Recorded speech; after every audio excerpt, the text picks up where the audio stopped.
Hello అండి, అందరికీ నమస్కారం. Welcome to our channel. Right dear students, ఈ వీడియోలో మనం నేర్చుకోబోతున్నటువంటి టాపిక్ ఏంటంటే రూట్ మాడిఫికేషన్స్. రూట్ మాడిఫికేషన్స్ అంటే ఏంటి అనే దాని మీద మనం పూర్తిగా తెలుసుకునే ప్రయత్నం చేద్దామండి. గత వీడియోలో మీకు ఆల్రెడీ రూట్ అంటే ఏంటో చెప్పానండి. రూట్ అంటే ఏంటండి? రూట్ అంటే వేరు అని చెప్పి మీకు చెప్పడం జరిగింది. ఏమని చెప్పామండి? వేరు. అయితే దీనికి సంబంధించినటువంటి టాపిక్లో ఇప్పుడున్న టాపిక్ పేరేంటి? రూట్ మాడిఫికేషన్స్ అనేది టాపిక్ పేరు, అంతే కదా? రూట్ మాడిఫికేషన్ అంటే తెలుగులో ఏమంటాం అంటే వేర్ల రూపాంతరాలు లేదా వేరు రూపాంతరాలు అని చెప్పి పిలుస్తారు. ఏమని పిలుస్తారండి? వేరు రూపాంతరాలు అని చెప్పి పిలవడం జరుగుతుందండి. గుర్తుపెట్టుకోండి, ఏమని పిలుస్తారండి? వేరు రూపాంతరాలు. సో దీని ఇక్కడ రూట్ మాడిఫికేషన్స్ అంటారు. సార్, ఇక్కడ వేరు రూపాంతరాలు అంటే ఏంటి, మాడిఫికేషన్ అంటే ఏంటి అనేది మనం తెలుసుకోవాలి. సో కొన్ని స్పెషల్ కండిషన్స్లో, అన్ఫేవరబుల్ కండిషన్స్లో గుర్తుపెట్టుకోండి, ఓకేనండి?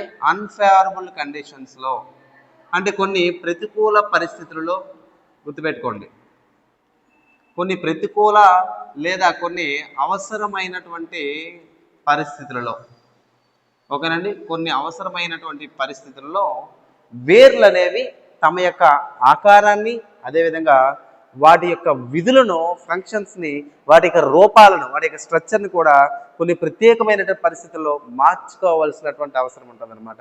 అలా మార్చుకోగా, ఓకేనా, అలా మార్చుకోగా వచ్చినటువంటి కొత్త రూపం, కొత్త స్ట్రక్చర్ ఏదైతే ఉందో దాన్ని మనం ఏమంటే మాడిఫికేషన్ లేదా మనం ఏమని పిలుస్తామంటే రూపాంతరం అని చెప్పి పిలుస్తాం. ఏమని పిలుస్తామండి? రూపాంతరం అని చెప్పి పిలుస్తారు. అంటే newly formed structure to perform the functions, అంటే కొత్తగా ఏర్పడినటువంటి నిర్మాణము తమ యొక్క విధులను నిర్వర్తించడానికి, ఓకేనా, తమ యొక్క విధులను నిర్వర్తించడానికి చేసుకుంటున్నటువంటి మార్పులు ఏవైతే ఉన్నాయో దాన్ని మన రూపాంతరం లేదా మాడిఫికేషన్ అని చెప్పి మనం పిలవడం జరుగుతుంది. ఏమని పిలుస్తామండి?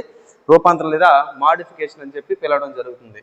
అయితే ఈ వీడియోలో మనం ఈ మాడిఫికేషన్స్, రూపాంతరాలు ఏంటి, వాట్ ఈజ్ వాట్ అనే దాని మీద ఫుల్గా మనం ఫోకస్ చేసి తెలుసుకునే ప్రయత్నం చేద్దామండి. అయితే రూపాంతరం అనే కదా, సాధారణంగా మొక్కల యొక్క వేర్లు తీసుకుందాం, ఓకేనా? సాధారణంగా మొక్కల యొక్క గత వీడియోలో కూడా వీ హ్యావ్ డిస్కస్డ్ దేర్, ఓకేనా? గత వీడియోలో కూడా మనం మాట్లాడాం వేరు యొక్క నిర్మాణం గురించి. మనం దేని గురించి మాట్లాడామండి? వేరు యొక్క నిర్మాణం గురించి మాట్లాడాం. ఇదే కదా వేరు అంటే. వేరు అంటే మనం ఇంగ్లీష్లో రూట్ అని పిలుస్తాం కదా, ఇదే కదా రూట్ అని చెప్పి మాట్లాడుకున్నాం.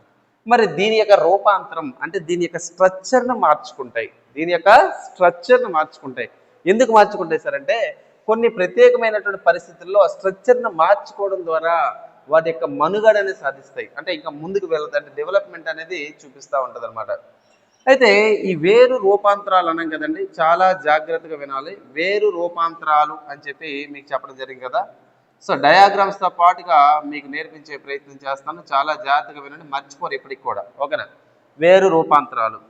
వేరు రూపాంతరాలు అంటే నేను ఇంగ్లీష్లో ఏమని చెప్పాను? నేను రూట్ మాడిఫికేషన్ అని చెప్పాను. నేను ఏమని చెప్పానండి? రూట్ మాడిఫికేషన్ అని చెప్పి మీకు చెప్పడం జరిగింది. మన ఎగ్జామ్ పాయింట్ ఆఫ్ వ్యూలో చాలా ఇంపార్టెంట్ అండి. అయితే రూట్ మాడిఫికేషన్స్ సాధారణంగా ఎన్ని రకాలుగా మనం వర్గీకరించవచ్చు అంటే నేను ఇక్కడ ఒక్కొక్కటి రాస్తే జాగ్రత్తగా వినండి. మొదటిది ఏంటంటే మొదటిగా మనం గుర్తుపెట్టుకోవాల్సింది ఏంటంటే రూట్ మాడిఫికేషన్స్లోనే ట్యూబరస్ రూట్, ఓకేనా? మొదటి రకం ఏంటంటే tuberous root type of modification, తెలుగులో చెప్తానులేండి. ట్యూబరస్ మొదటిది. రెండోది ఏంటంటే prop root system, prop roots. మూడోది ఏంటంటే stilt roots, STILT, stilt roots, ఓకేనండి? తర్వాత ఏంటండి? స్టిల్ట్ రూట్స్ అన్నాం, ఓకేనా? మరి ఫస్ట్ ట్యూబర్ రూట్, తర్వాత ప్రాప్ రూట్, తర్వాత స్టిల్ట్ రూట్, తర్వాత వచ్చేసరికి వెలామెంట్ రూట్, తర్వాత ఏంటండి వెలామెంట్ రూట్ అని చెప్పి పిలుస్తాం, ఓకేనా? వెలామెంట్ రూట్. తర్వాత న్యూటోఫోర్ అని పిలుస్తామండి. తర్వాత ఏమని పిలుస్తామండి? న్యూమటోఫోర్స్ అని చెప్పి పిలుస్తారు. ఏమని పిలుస్తారండి? న్యూమటోఫోర్స్ అంటారు. తర్వాత పారాసైటిక్ రూట్స్ అని పిలుస్తారండి. ఏమని పిలుస్తారండి? పారాసైటిక్. తెలుగులో చెప్తాను ఒక్కొక్క దానికి మీనింగ్. పారాసైటిక్ అంటారు. తర్వాత వచ్చేసరికి మనకి ఎసిములేటరీ రూట్స్ అని చెప్పి పిలుస్తారు. ఏమని పిలుస్తారండి? ఎసిములేటరీ రూట్స్ అని చెప్పి మనం పిలవడం జరుగుతుందండి. తర్వాత నాడ్యులర్ రూట్స్ అని చెప్పి పిలుస్తారండి. తర్వాత ఏమని పిలుస్తారు? Nodular roots. ఓకేనా, చాలా జాగ్రత్త గుర్తుపెట్టుకోవాలి. సో మొదటిది ట్యూబరస్ రూట్. మొదటిది ఏంటి? Tuberous root. ఓకేనా. మరి రెండోది ఏంటండి? మొదటిది ట్యూబరస్ రూట్, రెండోది ప్రాప్ రూట్, మూడోది స్టిల్ట్ రూట్ అని చెప్పి, మూడోది ఏమని పిలిచామండి? స్టిల్ట్ రూట్ అని చెప్పి పిలవడం జరిగింది. తర్వాత వెలామెన్ రూట్ అన్నాం, తర్వాత న్యూమటాఫోర్స్ అన్నాం, తర్వాత నాడ్యులేటెడ్ రూట్స్ అన్నాం, తర్వాత పారాసైటిక్ రూట్స్ అన్నాం, తర్వాత వచ్చేసరికి ఎసిమిలేటరీ రూట్స్ అని చెప్పి మనం పిలిచాం. ఏమని పిలిచామండి? ఎసిమిలేటరీ రూట్స్. ఇలా మనకు ఉన్నటువంటి వేర్లు ఒక్కొక్కరు తెలుగులో రాద్దాం. మొదటిది ఏంటి? ట్యూబరస్ రూట్స్ అన్నారు. ట్యూబరస్ రూట్స్ అంటే ఏంటంటే దుంప వేర్లు అని చెప్పి పిలుస్తారండి. మొదటిది ఏంటండి? దుంప వేర్లు అని చెప్పి పిలుస్తారు. రెండోది వచ్చేసరికి ఓడవేర్లు అంటారు. రెండోది ఏంటండి? ఓడవేర్లు అని చెప్పి పిలుస్తారండి. రెండోది ఏమని పిలుస్తారు? ఓడవేర్లు. మొదటి ఏంటి? దుంప వేర్లు, రెండోది ఓడవేర్లు. తర్వాత స్టిల్ట్ రూట్స్ అన్నారు. స్టిల్ట్ రూట్స్ అంటే ఊత వేర్లు అని చెప్పి పిలుస్తారండి. తర్వాత ఏమని పిలుస్తారు? ఊత వేర్లు లేదా ఊతం వేర్లు అంటారు. తర్వాత వెలామిన్ అంటే వెలామిన్ అని చెప్పి పిలుస్తాం, వెలామిన్ వేర్లు. తర్వాత న్యూమటోఫేర్స్ అంటే శ్వాస వేర్లు లేదా శ్వాసకోశ వేర్లు అంటారు. తర్వాత పారాసైటిక్ రూట్స్ అన్నారు, అంటే పరాన్న జీవ వేర్లు. తర్వాత ఏంటండి? పరాన్న జీవ వేర్లు. తర్వాత ఎసిమిలేటరీ రూట్స్ అంటే స్వాంగీకరణ వేర్లు. తర్వాత ఏంటండి? స్వాంగీకరణ వేర్లు. తర్వాత సార్ నాడ్యులర్ రూట్స్ అంటే బుడిపెలు గల వేర్లు లేదా బుడిపె వేర్లు అని చెప్పి పిలవడం జరుగుతుంది. ఏమని పిలుస్తారండి? బుడిపె వేర్లు అని చెప్పి పిలవడం జరుగుతుంది. సో ఇవన్నీ ఏంటి? వేర్ల యొక్క రూపాంతరాలుగా మనం చెప్పొచ్చు. ఎలా చెప్పొచ్చు అండి? వేర్ల యొక్క రూపాంతరాలుగా మనం చెప్పొచ్చు. సో ఒక్కొక్కటి మీకు క్లియర్గా అర్థమయ్యేటట్టు డయాగ్రమాటిక్గా చూపిస్తాను, చాలా జాగ్రత్త వినండి. సో మొదటిగా దుంప వేర్లు లేదా మొదటిగా ఏంటంటే ట్యూబరస్ రూట్స్ అని చెప్పి మొదటిగా నేను చెప్తా ఉన్నాను. మొదటిది ఏంటంటే దుంప వేర్లు లేదా ట్యూబరస్ రూట్స్ అని చెప్పి పిలుస్తారు. ఏమని పిలుస్తారంటే ట్యూబరస్ రూట్స్ లేదా దుంప వేర్లు. డయాగ్రామ్ వేస్తాను, మీకు ఆల్రెడీ పిక్చర్ కనిపిస్తుంది, చూసుకోండి. ఓకేనా. సో దుంప వేర్లు లేదా ట్యూబరస్ రూట్స్. సాధారణంగా ఈ రకానికి చెందినటువంటి దుంపలు లేదా మొక్కలు, దుంప మొక్కలు ఏవైతే ఉన్నాయో ఇవి ద్వివార్షిక మొక్కలుగా మనం చెప్పాలి. ఎలా చెప్పాలండి? ద్వివార్షిక మొక్కలుగా చెప్పాలి. ద్వివార్షిక మొక్కలు అంటే ఏంటి సార్ ఇంగ్లీష్లో అంటే బైనియల్ ప్లాంట్స్ అంటారు. బైనియల్ ప్లాంట్స్ అంటే ఏంటంటే ఇవి పంట పండేటప్పుడు ఒక పంట కాలంలో ఇవి ఆహారాన్ని నిల్వ చేసుకుంటాయి, ఇంకొక పంట కాలంలో వాటిని ఉపయోగించుకుంటాయి అన్నమాట. ఓకేనా. సో అందుకే వీటిని రూట్ క్రాప్స్ అని చెప్పి పిలుస్తారు. ఏమని పిలుస్తారండి? రూట్ క్రాప్స్, వేరు పంటలు అని చెప్పి మనం వీటిని పిలవడం జరుగుతుందండి. ఏమని పిలుస్తారు? రూట్ క్రాప్స్ లేదా వీటిని ఏమని పిలుస్తారండి? వేరు పంటలు అని చెప్పి మనం పిలవచ్చు. అయితే దుంప వేర్లు లేదా ట్యూబరస్ రూట్స్ గురించి మాట్లాడుతున్నాం కదా. ఈ ట్యూబరస్ రూట్స్ అనేటివి ఏవైతే ఉన్నాయో, ఓకేనా, ఆహారాన్ని, ఇవన్నీ వేర్లే కానీ ఈ వేర్లు ఏ రూపంలో ఉన్నాయి? దుంప రూపంలో ఉన్నాయి. ఉదాహరణగా మనం బంగాళాదుంప చూద్దామా. లేదో ఒక బంగాళాదుంప, తర్వాత క్యారెట్, బంగాళాదుంప తర్వాత ఏదండి? క్యారెట్ తీసుకోవచ్చు. ఆ తర్వాత రాడిష్, ఏదండి? రాడిష్, చిలకడ దుంప తీసుకోవచ్చు. రాడిష్ తర్వాత ఏది తీసుకోవచ్చండి? చిలకడ దుంప. ఓకేనా. సో చిలకడ దుంప అనేది సాధారణంగా ఇదిగోండి ఇలా ఒక ఆకారంలో కనిపిస్తుంది, చిలకడ దుంప. అండ్ తర్వాత వచ్చేసరికి స్వీట్ పొటాటో. ఓకేనా. స్వీట్, ఇక్కడ చిలకడ దుంప. రాడిష్ అంటే చిలకడ దుంప కాదు, ముల్లంగి అండి ఇది. సారీ, ఇదేంటండి? ముల్లంగి. రాడిష్ అంటే ఏంటి? ముల్లంగి అని అర్థం. ఓకేనా. తర్వాత స్వీట్ పొటాటో. ఓకేనా. స్వీట్ పొటాటో, ఎర్ర దుంపలు అంటాం మనం, పల్లెటూరులో తింటుంటే ఇలా దుంపల్లా ఉంటాయన్నమాట. ఓకేనా. సో వీటిని ఏమంటారంటే స్వీట్ పొటాటో, దీన్నే చిలకడ దుంప అని చెప్పి పిలుస్తారండి, స్వీట్ పొటాటో. ఇవి సాధారణంగా వీటి యొక్క పెరుగుదల, ఈ దుంపల యొక్క పెరుగుదల అనేది ఏదైతుందో నేల వైపుగా కనిపిస్తుంది అన్నమాట. ఏంటండి? నేల వైపుగా. సో ఏ మొక్కల యొక్క పెరుగుదల అనేది నేల వైపు చూపిస్తుందో దాన్ని మనం జియోట్రోపిజం అని చెప్పి మనం పిలవచ్చు. ఏమని పిలవచ్చు అండి? జియోట్రోపిజం అని చెప్పి పిలుస్తారు. ఏమని పిలుస్తారు? జియోట్రోపిజం. మరి బంగాళాదుంప లాంటి మొక్కలు, ఓకేనా, బంగాళాదుంప లాంటి మొక్కలు ఏవైతే ఉన్నాయో వీటి మీద ఐస్ ఉంటాయి. ఐస్ అంటే కనుపులు అని చెప్పి పిలుస్తారు. ఏమని పిలుస్తారంటే ఐస్, లేదా మనం ఏమని పిలుస్తాం అంటే కనుపులు అని చెప్పి పిలుస్తారు. ఏమని పిలుస్తారండి? ఐస్ లేదా కనుపులు అంటారు.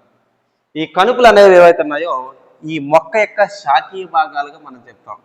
ఈ బంగాళదుంప మొక్క యొక్క శాఖీయ భాగాలు. So the eyes are the vegetative parts of potato. అర్థమైందా? శాఖీయ భాగాలు. శాఖీయ భాగాలు అంటే ఏంటంటే ఎలాంటి పుష్పాలు లేకుండా ఈ దుంపలు అనేవి అభివృద్ధి చెందగలుగుతాయి. ఓకేనా? ఈ దుంపలు అనేవి ఒక దుంప ఏర్పడిన తర్వాత మీరు ఫోటోలో చూడొచ్చు. ఓకేనా? ఈ దుంప వేర్ల దగ్గర ఫోటో చూపించాను కదా, అక్కడ మీరు చూడొచ్చు. ఇక్కడికి వచ్చేసరికి దుంప వేర్లు అనేవి అబ్బురుపు వేర్లను ఏర్పరుస్తాయి. దుంపలు అనేవి ఏవైతే ఉన్నాయో దేన్ని ఏర్పరుస్తాయి అంటే అబ్బురుపు వేర్లను ఏర్పరుస్తాయి. చెప్తాను, తొందరపడదు ఇంగ్లీష్ మీడియం వారు. అబ్బురుపు వేర్లు అంటే ఇంగ్లీష్లో అడ్వాన్సియస్ రూట్స్ అని చెప్పి పిలుస్తారు. ఏమని పిలుస్తారండి? అడ్వాన్సియస్ రూట్స్. అడ్వాన్సియస్ రూట్స్ అంటే మొక్కల యొక్క వేర్లు అనేవి నేలలో పెరిగి దీని నుంచి మరొక దుంప ఏర్పడి దీని నుంచి మరొక దుంప ఇలా గుంపులా ఏర్పడతాయి అన్నమాట. ఇలా నేల నుంచి వెళ్తూనే ఉంటాయి. ఇవి వెళ్ళి కొత్త మొక్కలు ఏర్పరచుకుంటూ వెళ్తాయి అన్నమాట. సో ఆ ఏర్పరచడానికి ఉపయోగపడే వేర్లు ఏవైతే ఉన్నాయో వాటిలే అడ్వాన్సియస్ రూట్స్ అని చెప్పి పిలుస్తారు. లేదా తెలుగులో నేను ఆల్రెడీ పైన రాశాను కదా, తెలుగులో ఏమని పిలుస్తారంటే అబ్బురపు వేర్లు అని చెప్పి పిలుస్తారండి. ఏమని పిలుస్తారండి? అబ్బురపు వేర్లు అంటారు. అర్థమైందా? ఇవి మనకి ద్వివార్షిక మొక్కలు అంటే బైనియల్ ప్లాంట్స్ అని చెప్పి మనం పిలుస్తూ ఉంటాం. సో మొదటిది కంప్లీట్ అయింది దుంప వేర్లు. మరి దుంప వేర్లు తర్వాత ప్రాప్ రూట్స్ ఉన్నాయండి. ఓకేనా? మరి దుంప వేర్లకు ఎగ్జాంపుల్ చెప్పాను మీకు ఆల్రెడీ. ఏం చెప్పానండి? మనకి బంగాళాదుంప, పొటాటో. ఏంటండి? బంగాళాదుంప. రెండోది ఏంటంటే క్యారెట్. తర్వాత ముల్లంగి దుంపలు ఇలానే కనబడతాయి. ఇలా స్ట్రక్చర్ చూపి ముల్లంగి. తర్వాత స్వీట్ పొటాటో అంటే చిలగడ దుంప.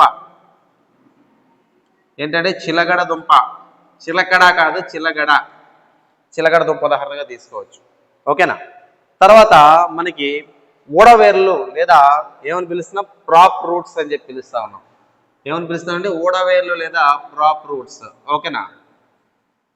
సో కేర్ఫుల్గా వినండి. సబ్జెక్ట్ అనేది ఈజీ, చాలా ప్రాక్టికల్గా మనం చదువుకుంటే చాలా ఈజీ అండి. అర్థం చేసుకునే దాన్ని బట్టి ఉంటుంది అనమాట. సో తర్వాత ఊడవేర్లు. ఓకేనా? తర్వాత ఏంటి? ఊడవేర్లు అంటే ఇంగ్లీష్లో మనం ఏమని పిలుస్తామండి? ప్రాప్ రూట్స్ అని చెప్పి పిలుస్తా ఉన్నాం. ఏమని పిలుస్తా ఉన్నామండి? ప్రాప్ రూట్స్. ఏమని పిలుస్తున్నాం? ప్రాప్ రూట్స్ అని చెప్పి మనం పిలవడం జరుగుతుంది అనమాట. సో ప్రాప్ రూట్స్ లేదా ఓడవేర్లు అంటారు. మరి ఓడవేర్లు సాధారణంగా ఓకేనా మీరు పిక్చర్లో చూడొచ్చు. ఓడవేర్లు చూపిస్తాను చూడండి. ఓకేనా? ఓడవేర్లు ఇక్కడ డయాగ్రామ్ కూడా వేస్తాను. ఓడవేర్లకు వచ్చేసరికి ఇవి ఎక్కడ కనిపిస్తాయి సార్ అంటే సాధారణంగా మర్రిలో కనిపిస్తాయి. ఎక్కడ కనిపిస్తాయంటే మర్రి అంటే ఫైకస్. దీని యొక్క శాస్త్రనామం ఫైకస్ బెంగాలెన్సిస్ అంటారు. జాతీయ వృక్షం కదా. ఓకేనా? ఫైకస్ బెంగాలెన్సిస్ అని చెప్పి పిలుస్తారు. అయితే ఇక్కడ మర్రి వంటి మొక్కలు ఏవైతే ఉన్నాయో, ఓకేనా, మర్రి వంటి చెట్లు ఏవైతే ఉన్నాయో ఈ మర్రి వంటి చెట్లలో ఓడలు అనేవి వస్తూ ఉంటాయి. ఏమొస్తాయండి? ఓడలు అనేవి వస్తూ ఉంటాయి. ఏమొస్తాయి? ఓడలు. ఇవి సాధారణంగా చెట్ల యొక్క కొమ్మలు. ఈ మర్రి చెట్టు ఏవైతే మర్రి చెట్టు అనేది ఏదైతుందో మర్రి చెట్టు యొక్క కొమ్మలు బరువును మోయడానికి. ఓకేనా? ఫర్ ఎగ్జాంపుల్ ఇది ఒక బ్రాంచ్ అనుకుందాం, ఇది ఒక కొమ్మ, ఒక మర్రి చెట్టు యొక్క కొమ్మ అనుకుందాం. ఈ కొమ్మ దగ్గర నుంచి ఇలా ఓడ అనేది వస్తుంది అనమాట. ఆ ఓడ ఏదైతుందో దేనికి ఉదాహరణ అండి? ఇది ప్రాప్ రూట్కి ఉదాహరణ. దేనికి ఉదాహరణ అండి? ప్రాప్ రూట్.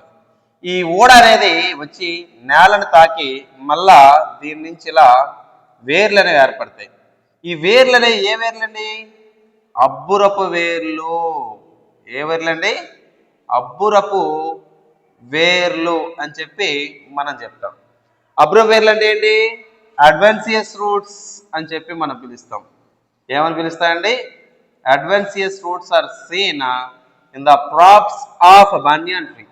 ఒక మర్రి చెట్టు యొక్క ఓడలు ఏవైతే ఉన్నాయో అవి నేలను తాకి వేర్లు వచ్చి దీని నుంచి మళ్ళీ కొత్త మొక్క మరొక మర్రి చెట్టు వస్తూ ఉంటుంది అనమాట. అంటే ఇక్కడ 2 వర్కులు అవుతుంది. ఒకటి కొమ్మల యొక్క బరువును తట్టుకోవడానికి శాఖలు బ్రాంచెస్లో వచ్చేటివి అనమాట. అర్థమైందా? సో ఇవి ఊడవేర్లు లేదా ప్రాప్ రూట్స్ అని చెప్పి మనం చెప్పొచ్చండి. ఓకేనా? తర్వాత మనకున్నది ఏంటంటే స్టిల్ట్ రూట్స్. తర్వాత ఏదండి స్టిల్ట్ రూట్స్ అని చెప్పి మనం పిలుస్తాం. ఏమని పిలుస్తున్నాము? Stilt roots. ఓకేనా? Stilt roots. Sir stilt roots అంటే ఏంటంటే ఊత వేర్లు అని చెప్పి మనం పిలుస్తాం. తర్వాత ఏది పిలుస్తామండి? ఊత వేర్లు అని చెప్పి పిలుస్తాం. అయితే ఊత వేర్లు అనేది ఎక్కడ చూస్తాం సార్? ఊత వేర్లు ఎక్కడ చూస్తాం అంటే సింపుల్ చెరుకు. ఓకేనండి, చెరుకులో చూస్తాం. అంటే షుగర్ కేన్, సకారం అఫ్సినారం. తర్వాత వెదురులో చూస్తాం, వెదురు బ్యాంబూ. ఓకేనా? తర్వాత మొక్కజొన్న. తర్వాత ఏదండి? మొక్కజొన్న. తర్వాత మొగలి రేగలు అంటారు కదా, మొగలి, ఇందులో చూస్తూ ఉంటాం అనమాట ఊతవేర్లు. ఏంటి సార్ ఇవి? స్టిల్ రూట్స్ అంటే ఏంటి? ఫర్ ఎగ్జాంపుల్ చెట్టు యొక్క కాండం, మొక్కజొన్న మొక్క యొక్క కాండం ఇలా ఉందండి, స్టెమ్ అంటారు కదా, దీన్ని ఏమంటారు? స్టెమ్. ఓకేనా? సో ఇదంతా కూడా స్టెమ్. స్టెమ్ అంటే మొక్కజొన్న మొక్క యొక్క కాండం, ఏదో ఒక మొక్క. నేను రాసినటువంటి ఈ 3 మొక్కలు ఏదో ఒక మొక్క స్టెమ్. ఈ స్టెమ్ నుంచి యాక్చువల్గా దీనికి ఏమో ప్రధాన వేరు ఉంటుంది ఇలా. ఓకేనా? ఇలా ప్రధాన వేరు ఉంటుంది. ప్రధాన వేరు అంటే ట్యాప్ రూట్ ఇలా ఉంటుంది. దీని కాండం నుంచి ఇలా చిన్న వేర్లు వస్తాయండి. ఇలా కాండం నుంచి, స్టెమ్ నుంచి వస్తాయి. ఇంపార్టెంట్. ఓకేనా? స్టెమ్ నుంచి అంటే యాక్చువల్గా వేర్లు రూపాంతరం చెందాయి, మాడిఫై చెంది ఇక్కడ ఉన్నటువంటి చెట్టుకి ఎప్పుడైనా గాలులు కానీ తుఫాన్లు కానీ ఏమైనా వచ్చేటప్పుడు ఆ ఊడిపోయి వెళ్ళిపోకుండా ఆ మొక్కకు కావాల్సినటువంటి మెకానికల్ సపోర్ట్. అంటే మెకానికల్ సపోర్ట్ అంటే ఏంటండి? యాంత్రిక శక్తి. ఈ యాంత్రిక శక్తిని అందజేసేవి ఏమంటే ఈ ప్రాప్ రూట్స్, ఇక్కడ ఉన్న స్టిల్ట్ రూట్స్. అందుకే స్టిల్ట్ రూట్స్ లేదా ఊతం వేర్లు లేదా ఊత వేర్లు అని చెప్పి పిలవడం జరుగుతుంది. ఏమని పిలుస్తామండి? ఊతం వేర్లు లేదా ఊత వేర్లు అని చెప్పి పిలవడం జరుగుతూ ఉంటుంది. ఓకేనా? సో దీనికి ఎగ్జాంపుల్ ఏం తీసుకున్నాం మనం? చెరుకు, వెదురు, మొక్కజొన్న ఎగ్జాంపుల్గా తీసుకున్నాం. అయిపోయింది. తర్వాత వెలామెన్ వేర్లు. తర్వాత ఏదండి?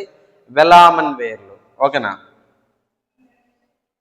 రైట్. తర్వాత ఏంటండి? వెలామెన్ వేర్లు. ఓకేనా? వెలామెన్ వేర్లు. ఇంగ్లీష్లో వెలామెన్ రూట్స్ అని చెప్పి పిలుస్తారు. ఏమని పిలుస్తారండి? వెలామెన్ రూట్స్ అని చెప్పి పిలవడం జరుగుతూ ఉంటుంది. ఓకేనా? మరి దీని సంగతి ఏంటి? దీనికి ఉదాహరణగా దేన్ని తీసుకొచ్చాడు? వాండా అని పిలుస్తున్నాడు ఒక మొక్క.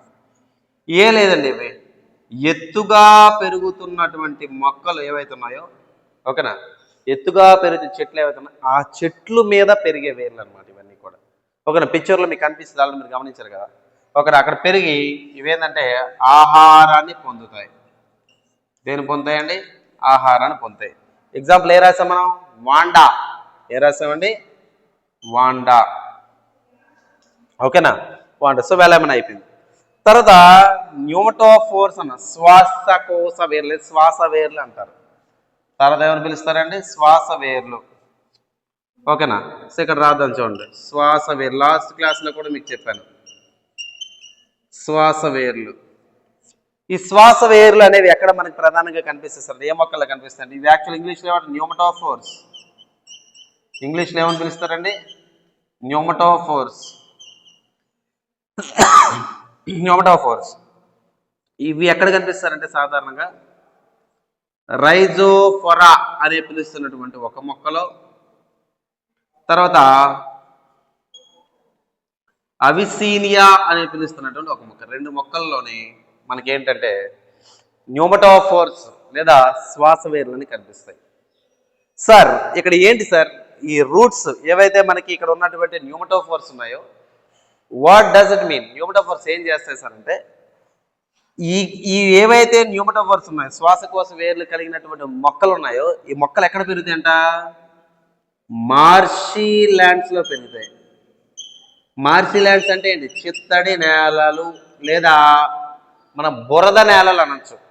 నదులు సముద్రాలు కలిసే చోట ఉంటుంది చూసారా? నదులు మరియు సముద్రాలు కలిసే చోట మనకి సాధారణంగా బురద నేలలు అనేవి కనబడతాయి. 10th క్లాస్ టెక్స్ట్ బుక్లు కనిపిస్తాయి. బాబర్, ఓకేనా, బంగర్, టెరై, ఖాదర చదువుకుంటారు కదా, అక్కడ ఉంటాయి. చిత్తడి నేలలు లేదా మార్షీ ల్యాండ్స్ అంటారమ్మా. ఓకేనా సార్? ఇక్కడ ప్లాంట్స్ రూట్స్ సాయిల్లోకి వెళ్ళి గాలి, యాక్చువల్గా బురదగా ఉన్న నేలలో ఎక్కువ హ్యూమిడిటీ, తేమ ఉంటుంది అనమాట, ఆక్సిజన్ ఉండదు. మరి మొక్కలు సర్వైవ్ అవ్వాలంటే గాలి ఉండాలి కదా. మొక్కలు సర్వైవ్ అవ్వాలంటే గాలి ఉండాలి. కాబట్టి ఇప్పుడు ఫర్ ఎగ్జాంపుల్ ఈ మొక్కలు అనేవి ఏవైతే ఉన్నాయో, ఈ మొక్కల యొక్క వేర్లు అనేవి పైకి వచ్చి పెరుగుతాయండి. అలాగా పైకి వచ్చి ఏం చేస్తాయి, ఈ వేర్ల మీద లెంటిస్ సెల్స్ ఉంటాయి. ఏముంటాయండి? పత్ర టొమాటో ఎలాగో పత్ర రంధ్రాలు ఎలాగో ఇక్కడ కూడా లెంటిస్ సెల్స్ ఉంటాయండి. ఏముంటాయండి? లెంటిస్ సెల్స్ ఉంటాయి. ఈ లెంటిస్ సెల్స్ అనబడేవి ఏవైతే ఉన్నాయో, ఈ లెంటిస్ సెల్స్ వాతావరణంలో ఉన్నటువంటి ఆక్సిజన్ తీసుకుని శ్వాసను కానిస్తాయి అన్నమాట. అర్థమైందా? అందుకే శ్వాస వేర్లు అని చెప్పి మనం పిలుస్తాం. So that it is called as pneumatophores. This pneumatophore roots are seen mostly in India is at the West Bengal state. So west Bengal స్టేట్లో, ఓకేనా, వెస్ట్ బెంగాల్ స్టేట్లో సుందర్బన్స్ అని పిలుస్తున్నటువంటి అడవులు ఉంటాయి. సుందరి అనే ఒక మొక్క, దాన్ని సుందర్బన్స్ అంటారు. ఓకేనా? సో సుందర్బన్ డెల్టాలో కనబడుతూ ఉంటాయి. సో న్యూమటాఫోర్స్ కూడా అయిపోయింది. తర్వాత పారాసైటిక్ రూట్స్. పారాసైటిజం అంటే తెలుగులో పరాన్నజీవనం అని చెప్పి పిలుస్తారండి. సో కేర్ఫుల్గా గమనించండి. పారాసైటిక్ రూట్స్ అంటే పరాన్న జీవ వేర్లు అని చెప్పి పిలుస్తారండి. ఏమని పిలుస్తారండి? పరాన్న జీవ వేర్లు అని చెప్పి పిలుస్తారు, parasitic roots. Sir parasitic roots అంటే ఏంటి? పారాసైటిక్ రూట్స్ పరాన్న జీవ వేర్లు అంటే ఏంటి?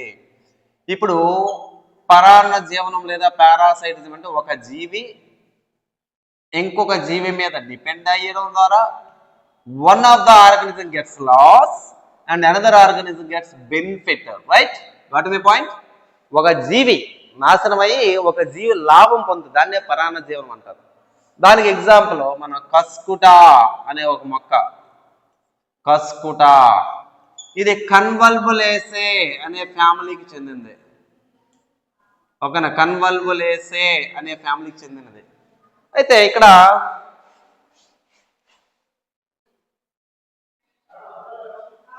సో కన్వల్వులేసే అంటారు. ఈ మొక్కను తెలుగులో బంగారు తీగ లేదా దీన్ని డాడర్ అని కూడా పిలుస్తారండి. ఏమని పిలుస్తారంటే డాడర్, డాడర్ లేదా తెలుగులో బంగారు తీగ. ఏమంటారు నాన్న? బంగారు తీగ. ఈ మొక్కే లేదండి, ఈ మొక్కకి లీవ్స్ ఉండవు. లీవ్స్ ఉండకపోతే, లీవ్స్ ఉండవు, చిన్న చిన్న లీవ్స్. అంటే వీటిలో ఏముండదని అర్థం మనకి? లో క్లోరోఫిల్, తక్కువ మొత్తంలో క్లోరోఫిల్ ఉంది అని అర్థం. తక్కువ క్లోరోఫిల్ ఉంది. మరి తక్కువ క్లోరోఫిల్ అంటే కిరణజన్య సంయోక్రియ, ఫోటోసింథసిస్ జరగదు కదా, జరగదు. కాబట్టి ఈ మొక్క ఏం చేస్తా తెలుసా? ఈ మొక్క నుంచి ఒక తీగ లాంటి స్ట్రక్చర్ వస్తుంది. దాన్ని మనం హాస్టోరియా అని పిలుస్తారు. ఏమని పిలుస్తారండి? హాస్టోరియా. ఈ హాస్టోరియా అని పిలుస్తున్న భాగం ఇంకొక మొక్కలోకి వెళ్ళిపోయి ఆ మొక్కలో ఆ మొక్కలో పోషక కణజాలం ఉంటుంది కదండి, పోషక కణజాలం, దాన్ని ఫ్లోయం అంటారు. ఆ ఫ్లోయం నుంచి ఫుడ్ మెటీరియల్ తీసుకోవడం ద్వారా ఆవతల మొక్క చచ్చిపోద్ది, ఇది బెనిఫిట్ అయిపోద్ది అనమాట. అందుకే దాన్ని ఏమంటారంటే పారాసైటిజం అని చెప్పి పిలుస్తూ ఉంటారు అన్నమాట. ఓకేనా? తర్వాత ఎసిములేటరీ రూట్స్ అని చెప్పి ఒకటి చెప్పారండి. ఏదండి? ఎసిములేటరీ రూట్స్. తర్వాత ఏంటంట? ఎసిములేటరీ రూట్స్. ఎసిములేటరీ రూట్స్ లో ఈ మొక్కల్లోని వేర్లలోని క్లోరోఫిల్ ఉంటుంది అనమాట. క్లోరోఫిల్ అనేది ఏదైతుందో ఈ మొక్కల యొక్క వేర్లే క్లోరోఫిల్ ఉంటుంది. ఓకే, దీనికి ఎగ్జాంపుల్ ఏం తీసుకుంది? మన టీనియోఫిల్లం. ఏం తీసుకుందండి? టీనియోఫిల్లం. ఏం తీసుకోవచ్చు? టీనియోఫిల్లం. ఓకేనా? రైట్. ఆ క్లోరోఫిల్ అనేది ఏదైతే కిరణజన్య సమీకరణ జరిపి మొక్క కావాల్సిన ఆహారాన్ని అందించేస్తాయి అనమాట. ఆ విధంగా రూట్స్ మాడిపోయి అవుతాయి అక్కడ. ఓకేనా? లాస్ట్ ఏంటి? Nodular roots. లాస్ట్ ఏంటి? Nodular roots. నాడ్యులర్ రూట్స్ అంటే బుడిపై వేర్లు అంటారు. చూడండి, వేరుశనగ అంటే గ్రౌండ్ నట్, తర్వాత చిక్కుడు, వేరుశనగ తర్వాత చిక్కుడు, చిక్కుడు తర్వాత బఠానీ, వేరుశనగ, చిక్కుడు, బఠానీ, తర్వాత పెసర, తర్వాత మినప. ఇవన్నీ మొక్కల్లో కూడా వేర్ల మీద బుడిపులు ఉంటాయి. వేర్ల మీద బుడిపులు ఉంటాయి. వాటిని ఏమంటారు? రూట్ నాడ్యూల్స్ అంటారు. ఏమంటారండి? రూట్ నాడ్యూల్స్, వేరు బుడిపులు అంటారు. ఈ రూట్ నాడ్యూల్స్ అనేవి ఏవైతే ఉన్నాయో ఈ రూట్ నాడ్యూల్స్ లోపల ఒక బ్యాక్టీరియా ఉంటుందండి. ఆ బ్యాక్టీరియా పేరేంటి? రైజోబియం. ఈ రైజోబియం బ్యాక్టీరియా ఎప్పుడైనా వర్షాలు, పిడుగులు, ఉరుములు వచ్చేటప్పుడు వాతావరణంలో ఉన్నటువంటి నైట్రోజన్ తీసుకొని మొక్కలకు కావాల్సినటువంటి ఆ నైట్రోజన్ నైట్రేట్లుగా మార్చి మొక్కలకు అందిస్తాయి అన్నమాట. అర్థమైందా? మొక్కలకు అందిస్తాయి. ఈ రైజోబియం బ్యాక్టీరియా ఆ వేర్ల యొక్క బుడిపలలో ఉండడం వల్ల ఆ వేర్లకు బుడిప వేర్లు అని పేరు వచ్చిందనమాట. అర్థమైందా? సో ఇది రూట్ మాడిఫికేషన్, వేర్లకు సంబంధించినటువంటి రూపాంతరం. తర్వాత కాండం గురించి నెక్స్ట్ క్లాస్లో మనం మాట్లాడదాం. ఇలాంటి క్లాసెస్ కావాలి అంటే మన యాప్ని డౌన్లోడ్ చేసుకోండి. కామెంట్ బాక్స్లో లింక్ అనేది అందించడం జరుగుతుంది. ఆసక్తి ఉన్న అభ్యర్థులు తీసుకోవచ్చు. ఓకేనా? Right, thanks for watching this video. Thank you very much. మీకు ఏమైనా డౌట్స్ ఉంటే టెలిగ్రామ్లో మీరు నాకు మెసేజ్ చేయొచ్చు. సో నా యొక్క టెలిగ్రామ్ నెంబర్ 8341732875 అండి. ఈ నెంబర్కి మీరు అందుబాటులో ఉండొచ్చు. ఓకేనా? Right, thanks for watching this video. Thank you very much.